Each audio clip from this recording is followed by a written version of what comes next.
नमस्कार, दंडवत प्रणाम. सुगरणीचा खोपा या चॅनलमध्ये आपलं सगळ्यांचं स्वागत करते. आणि आज आपण रेसिपी बनवणार आहोत. आपल्या दादाने असा छान असा ट्रायपॉड पाठवून दिला मला आणि मायक्रो फोन पण पाठवून दिला आहे. तर त्याच्यासाठी मी आज छानशी अशी रेसिपी बनवणार आहे.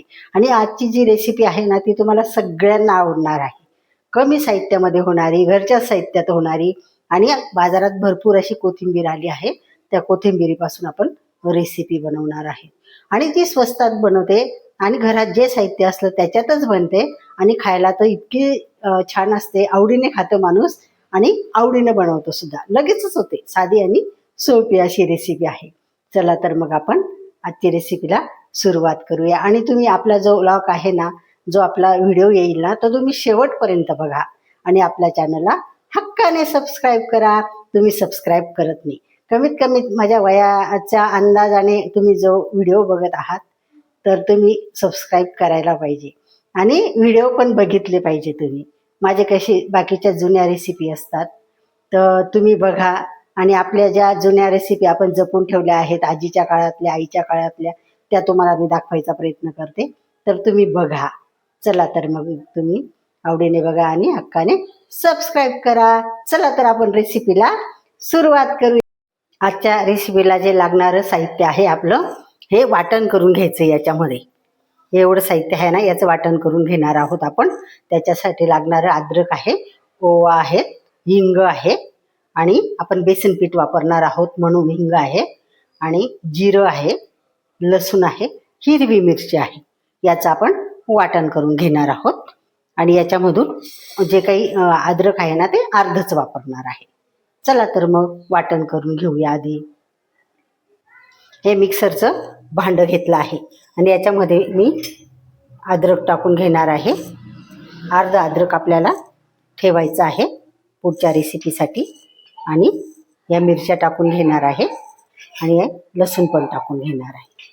एवढं साहित्य आताच्या रेसिपीला, आताचं जे वाटण आहे त्याला टाकणार आहे मी. आणि हे जिरं पण टाकून घेणार आहे. एवढं जिरं पूर्ण टाकणार आहे आणि ओवा पण टाकून घेणार आहे सगळ्या. आणि याचं वाटण करू आपण पटकन असं. ही भरपूर अशी कोथिंबीर घेतली आहे आपण, निवडून धुवून आणि बारीक चिरून घेतली आहे.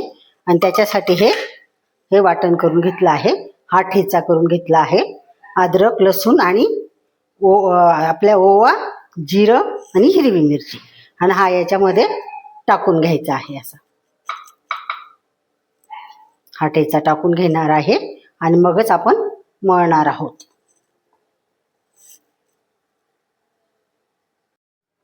आता चवीनुसार मीठ टाकून घेते याच्यात. आणि हे पीठ आपण मळून घेणार आहोत. याच्यामध्ये हरभऱ्याच्या डाळीचं पीठ टाकणार आहे मी. आणि याच्यामध्ये 3 चमचे आपल्याला तांदळाचं पीठ टाकून घ्यायचं आहे. आणि हे आता पाणी टाकून मळून घेणार आहे. आणि आता आपलं हे पीठ आपलं मळलं गेलं आहे चण्याची डाळ टाकून आणि तांदळाचं पीठ टाकून. तर आता झाकून बाजूला ठेवून देऊ. आणि फोडणीसाठी आपल्याला जो रस्सा बनवायचा आहे त्याच्यासाठी एवढं साहित्य घेतलं आहे. कांदा, टोमॅटो, खोबरं जराच घेतलंय, जास्त नाही. आणि धण्याची पूड, जिरं, मोहरी, हळद, चटणी, अद्रक आणि लसूण. एवढं साहित्य आपल्याला लागणार आहे. आपण भाजीला आधी रस्सा बनवून घेणार आहोत, सार बनवून घेणार आहोत. आणि मी एक मध्यम आकाराची एक कोथिंबीरीची गट्टी घेतली होती आणि चण्याच्या डाळीचं 1 वाटी पीठ घेतलं, बाकीचं तांदळाचं घेतलं. तुम्हाला जर का चण्याच्या डाळीचं पीठ, नुसतं चण्याच्या डाळीचं पीठ सुद्धा घेता येतं. आणि ते पीठ बी जर का कमी असलं तर आपण थोडं गव्हाचं पीठ सुद्धा टाकू शकतो. असं काही नाही की पूर्ण चण्याचंच पाहिजे. आता याच्यात खोबरं टाकून घेते आणि हे अद्रक आणि लसूण एवढं साहित्य वाटायचं आहे आपल्याला. एवढं साहित्य वाटून घेते आणि मग आपण रस्सा तयार करू.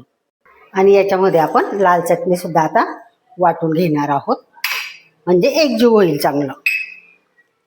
कमी वाटण आहे ना आपलं, लाल चटणी टाकल्यावर एकजीव होईल.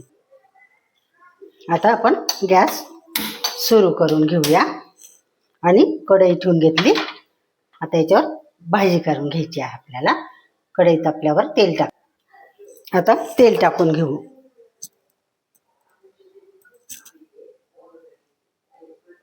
अंदाजे 1 चमचा एवढं तेल आहे, पोळी एवढं. आता तेल तापलं असेल, आपण त्याच्यामध्ये मोहरी टाकून घेऊ. मोहरी अगदीच अर्धा चमचा घेतल्या मी छोटा. आणि याच्यामध्ये आता जिरंही टाकून घेऊ. आता कांदा टाकून घेऊ तळण्यासाठी.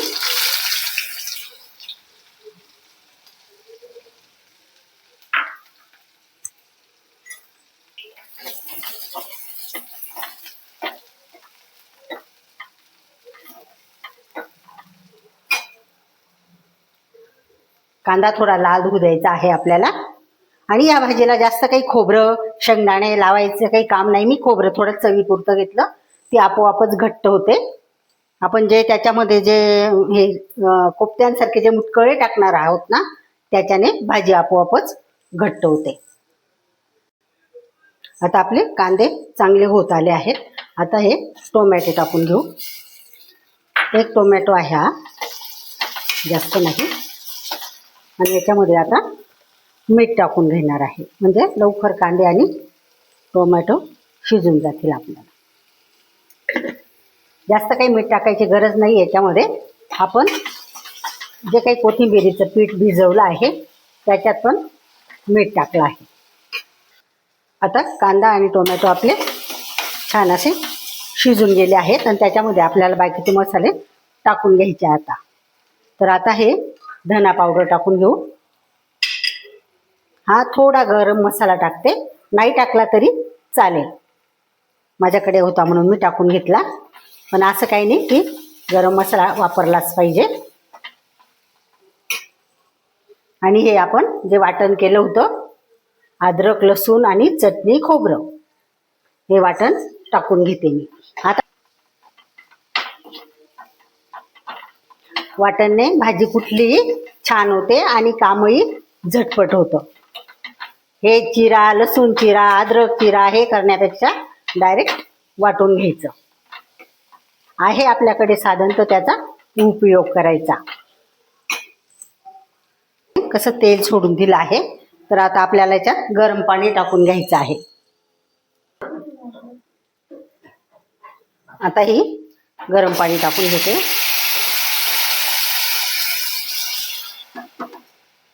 छान अशी फोडणी झाली आहे आपली. आता जरा पातळच करायची असते, नंतर आपोआपच घट्ट होते ती. आपल्याला पाहिजे तसं. तुम्ही 2 जण असाल तर कमी करा, जसे घरातले मेंबर असले तसं करून घ्यायचं. आता आम्ही 4 जण आहोत खाणारे.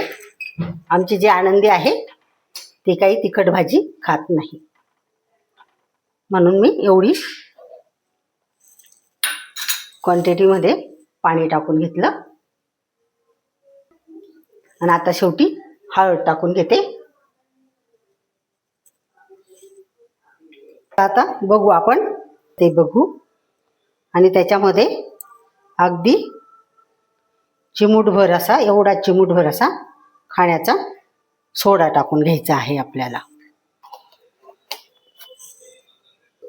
आणि एकदा मळून घेऊ आपण त्याला.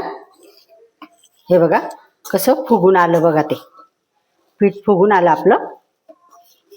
त्याला असं मळून घेणार आहे. तोपर्यंत आपल्या भाजीला सुद्धा उकळी येईल.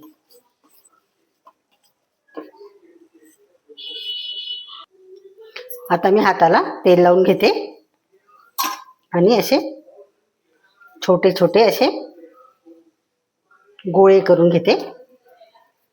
आणि ते आपल्याला ह्या भाजीत टाकायचे आहेत, असे छोटे. हे असे सगळे गोळे बनवून घ्यायचे आहे आपल्याला, असे छान असे. हे बघा, हे 2 बनवून दाखवले मी. असे सगळे गोळे बनवून घेते मी आता. आणि आपल्याला हे जी आपली जो रस्सा भाजी आहे ना, सार आहे ना, तो उकळतो आहे त्याच्यामध्ये टाकून द्यायचे आहेत. हे एवढे आपले गोळे तयार झाले आहेत आणि ते आपल्याला आता फोडणीत टाकायचे आहेत.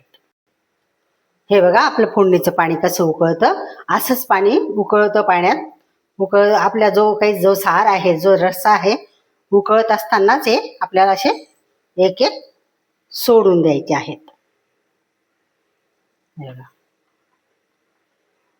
आणि तुम्ही जो सोडा टाकाल ना तो अगदी चिमूटभरच टाका, जास्त नका टाकू, नाहीतर मग ते फुटून जातील. कमी टाकायचा अगदीच.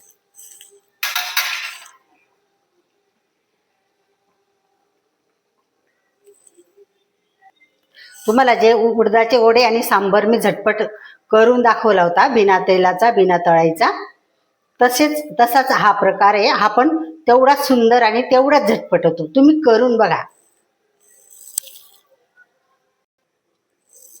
आपली ही भाजी आहे ना, ही झाली आहे बघा. किती सुंदर असं तेल सुटलं. आपण एवढंसच तेल टाकलं होतं, त्याच्यात काही जास्त नाही तेल टाकलं होतं.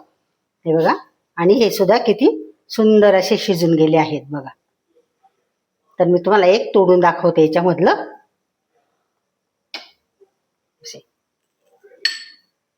तुम्हाला एक तोडून दाखवते.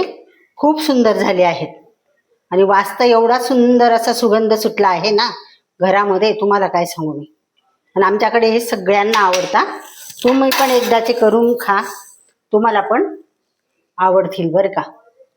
हे बघा मी आता हे वाटीमध्ये घेतलं आहे आणि तुम्हाला दाखवते आहे मी किती सुंदर असं शिजून गेलं आहे ते बघा. असं आता मी भाकरी करते आणि मग आपण जेवायला घेऊ. ही भाजी तुम्ही पोळीसोबत खा, भाकरीसोबत खा, भातासोबत. चला या मग जेवायला. कशी झाली आजची आपली रेसिपी, कशी झाली भाजी ते मला कमेंटमध्ये सांगा. आणि तुम्ही पण अशीच भाजी करून खा.